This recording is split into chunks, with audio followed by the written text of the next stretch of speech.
O jogo Estudiantes e Flamengo, que vai acontecer na próxima quinta-feira em La Plata, no estádio Uno, ficou muito maior do que seria a priori. Muito em função da arbitragem de Andrés Rojas, o colombiano. Uma desastrosa atuação do apitador, que prejudicou muito o time brasileiro, gerando enorme repercussão e a punição a Rojas, que não vai mais apitar no Mundial Sub-20, uma punição determinada pela Conmebol. Muitas reclamações por parte do Flamengo, muitas reclamações por parte dos torcedores, uma repercussão internacional muito ruim. Até na Colômbia o árbitro foi muito questionado. E quem vai apitar o próximo jogo entre o Flamengo e o Estudiantes de La Plata na Argentina, quinta-feira? Vamos falar já já sobre isso e vamos trazer a análise de um especialista em arbitragem, não só sobre o árbitro de Estudiantes e Flamengo, mas também sobre os apitadores de São Paulo LDU e Palmeiras e River Plate, os outros jogos que envolverão times brasileiros nesta semana que vai começar na Copa Libertadores da América. Tudo isso com apoio da Golcase. E você está vendo aí, olha, garrafa Fresh, garrafa Urban também, que é a mais compacta. Você vai adquirir utilizando o cupom GOMAL no link no primeiro comentário fixado ou nesse QR Code que está na sua tela. Você também pode adquirir um copo Vibe, você pode adquirir também capinhas de celular, compra uma, leva duas, cada uma sai por menos de R$25. Os preços você encontra na descrição do vídeo. Não deixe de usar o cupom GOMAURO. Tem mochila, mala de viagem, tem muita coisa bacana no site da Golcase. Com o cupom GOMAURO você vai pagar muito menos. Lembrando que as garrafas armazenam o líquido gelado por 24 horas, quente por 12 horas. E se você estiver na praia, como eu estou aqui na praia de Caraí, em Niterói, agora com água limpinha e tudo mais, na água da Bahia, agora está muito limpo aqui na Baía de Guanabara, você pode trazer seu copo Vibe do seu time, do time de coração, e ele armazena a sua cervejinha, o líquido gelado por aproximadamente 4 horas. São produtos licenciados que a Golcase oferece com os símbolos dos principais clubes do futebol do Brasil e também podendo ser um produto personalizado, tendo o seu nome ou o nome da pessoa que você quer presentear. A Golcase apoia o jornalismo do youtube.com/Mauro César. Muito bem, gente, então vamos ouvir o comentário, a análise do Rafael Porcari. O Rafael Porcari, que você sabe, já apareceu aqui no canal outras vezes, ele é ex-árbitro, comentarista de arbitragem, é um cara muito atento aos perfis dos apitadores que atuam no Brasil e também no futebol internacional, especialmente os sul-americanos. Ele tem uma história muito curiosa que ele viveu como árbitro que estará em ação no jogo entre Estudiantes e Flamengo, quinta-feira em La Plata. Estaremos lá na Argentina acompanhando para você, fazendo live de lá também.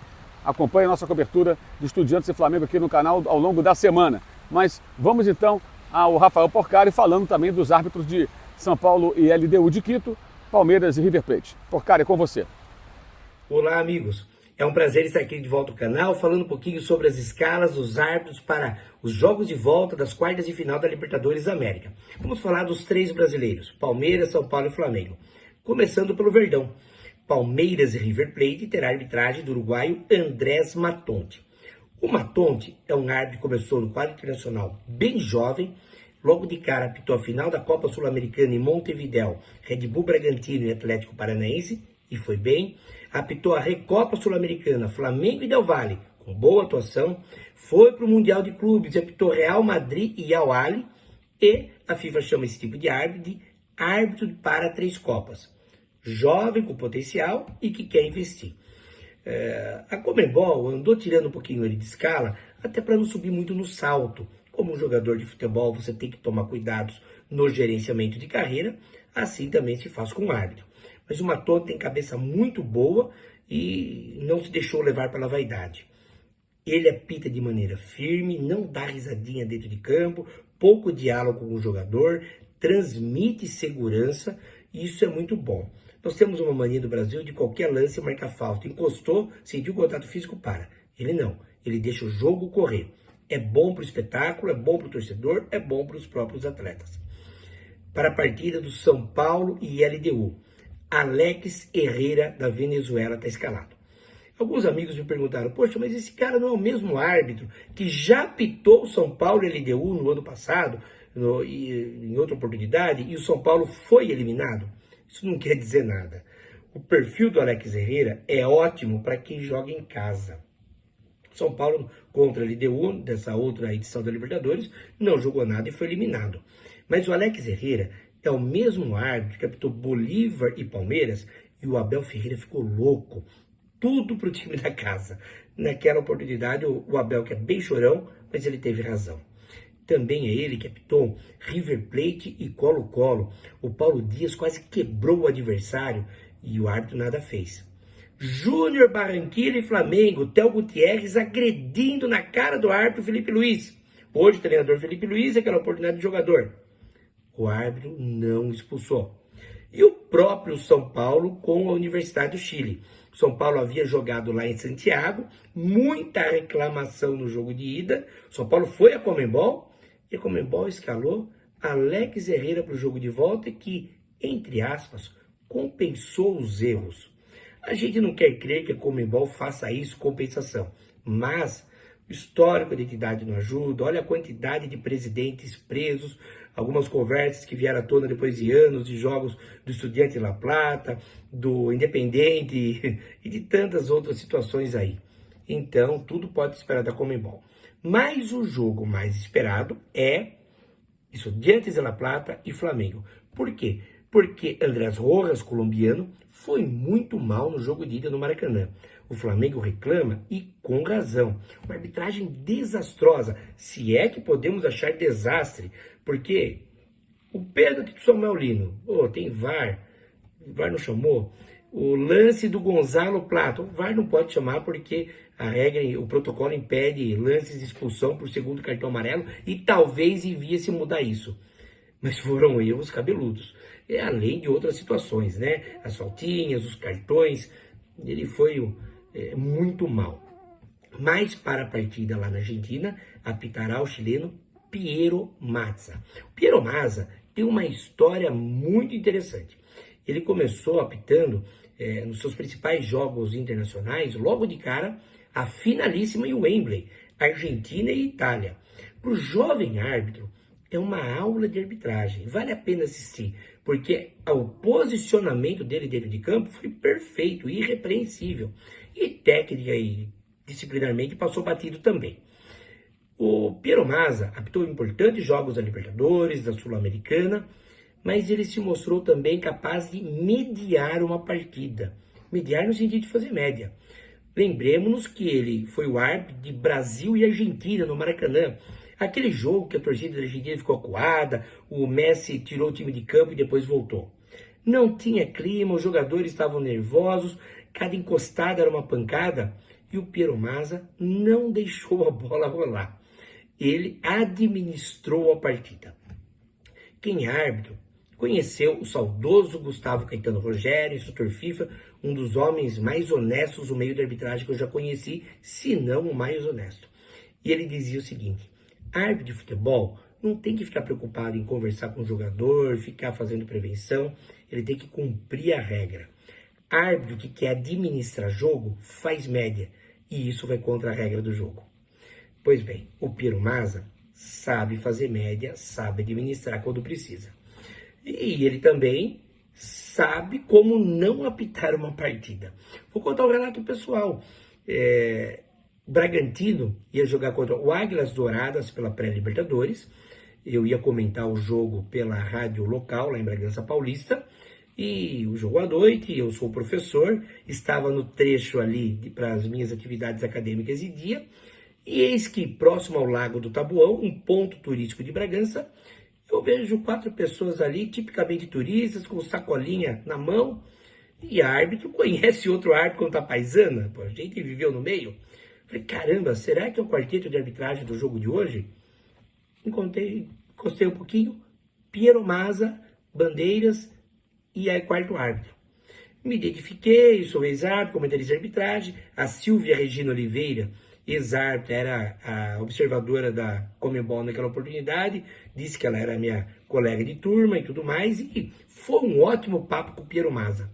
E ele estava perdido em Bragança Paulista, ele não sabia mais voltar pro hotel. Aliás, eu dei carona para eles, coloquei tudo no meu carro e levei ao resort maravilhoso que eles estavam. Riram, se divertiram, descansaram, comeram muita linguiça e na hora do jogo parecia que o Piero Mazza havia comido uma feijoada no vestiário.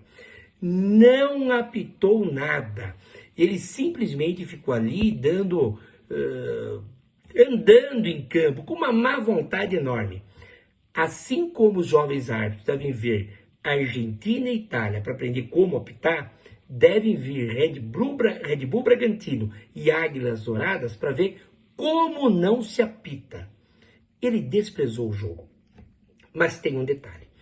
O Estudiantes de La Plata passou de fase, vencendo o Cerro Porteño fora, e com um pênalti inexistente nos acréscimos. Árbitro da partida, Piero Mazza. O atacante do Estudiantes, ele se desequilibra, dá uma pisada na bola e o árbitro marca pênalti. E tem VAR. Como é que fica? Como explicar um árbitro desse naipe cometendo um erro crasso? É o mesmo árbitro que apita agora Estudiantes de Flamengo.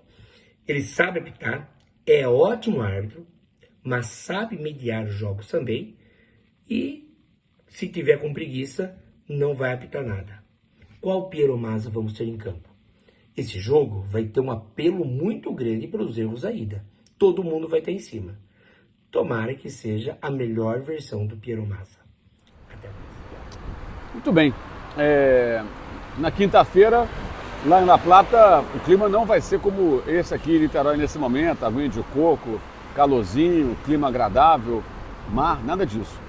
Vai estar frio. A cidade é uma cidade muito legal, uma cidade bonita, bem agradável, mas vai estar frio e dentro de campo o clima vai estar quente, né? E você veio aí a análise do Rafael Porcari sobre os 3 árbitros, né, que vão apitar LDU, São Paulo LDU, Palmeiras e River Plate e também a partida entre Estudiantes e Flamengo, especialmente as atenções voltadas para o Piero Mazza. Existe uma situação que pode ser até boa para o jogo e para o Flamengo, que é uma atuação sóbria, correta, sem polêmica, sem erros graves do chileno, que já vai entrar em campo, de certa forma, pressionado, porque o pênalti que ele marcou contra o Cerro Porteño, que valeu ao Estudiantes a classificação na fase anterior, bem, na minha opinião, foi um pênalti muito mal marcado, não sei o que você pensa. A maioria das pessoas, pelo que eu percebi, não concordou com a marcação. O Carrillo, centroavante, que fez até o gol do Estudiantes do Maracanã contra o Flamengo, joga o corpo para trás e consegue a penalidade. O pessoal do Paraguai reclamou muito, o pessoal do Cerro Porteño, a imprensa paraguaia chiou bastante, porque acabou sendo um lance decisivo. Esse jogo terminou 1-0 com gol nos acréscimos, do Ascaciba, que bateu a penal, e no jogo seguinte, lá na Argentina, um empate sem gols. Estudiantes pragmaticamente agarrou o 0-0 e levou o empate sem gols até o final, contra o Cerro, se classificando para enfrentar o Flamengo.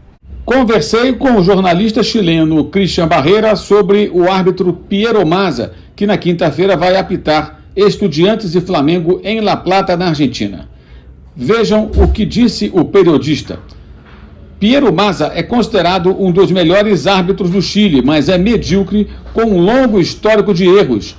Gosta de ser o centro das atenções e falar demais. Não que ele geralmente favoreça o time da casa, mas tende a cometer erros com frequência. A arbitragem chilena está passando por uma crise profunda, e é por isso que árbitros ruins como Piero Mazza são considerados bons, quando na realidade causam polêmica praticamente toda semana. Assim como ele pode ter uma boa noite, também pode ser um desastre completo. Ele é um árbitro muito inconsistente, com muitas deficiências. Falamos muito já sobre a questão do comportamento rubro-negro, a oportunidade de vencer por um placar elástico que não foi aproveitada também por erros cometidos, até por uma certa soberba de alguns jogadores.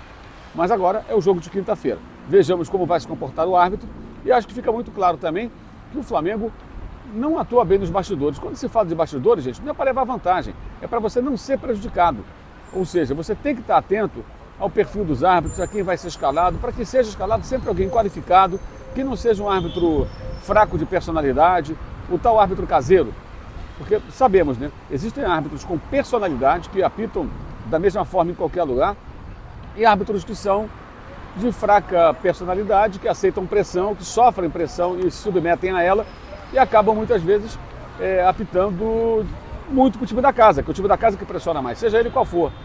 Então é importante estar atento nos bastidores. E o Flamengo, na minha opinião, claramente está meio perdido nisso aí.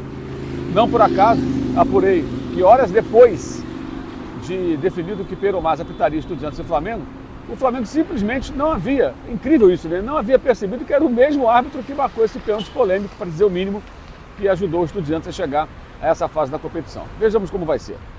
Enquanto isso, eu vou aqui na minha aguinha de coco, né?